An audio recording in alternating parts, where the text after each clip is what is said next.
Luxury retailers are rediscovering an old truth. The most profitable growth often comes from your most loyal clients. And as mid-tier spending slows, brands like Nordstrom, Chanel, and Bruno Cucinelli are doubling down on very important customers through highly personalized relationship-driven strategies. With Nordstrom's Catherine Bloom concept leading the charge. The quiet comeback of clienteling is not just nostalgia, it is how brands are going to cope up with this downturn. And also, it might as well be the future of luxury.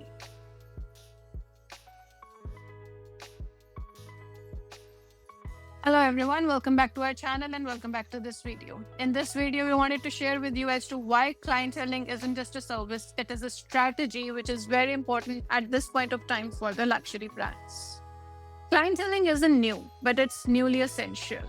During the 2000s and 2010s, many luxury brands scaled rapidly, chasing the global middle class and digital-first millennials.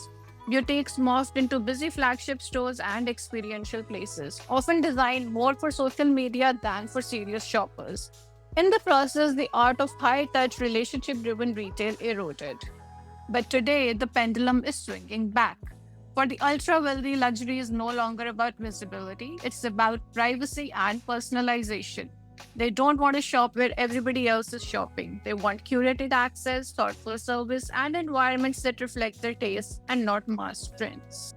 Retailers are realizing that you can't scale intimacy, but you can invest in it. So, what does winning with the very important customer require? Getting clienteling right is more complex than just offering a glass of champagne or a personal shopper. The brands that will win are thinking long-term and building for all the four pillars. First and foremost, human capital. Second, curated environments. Thirdly, personalized communication. And fourthly, events and experiences. Let's do a deep dive of all the four pillars and let's start with human capital. You can't fake trust. Nordstrom didn't just open up a new space. They hired Catherine Bloom and her decades of relationships. High-end clienteling requires talent with emotional intelligence, taste, and history.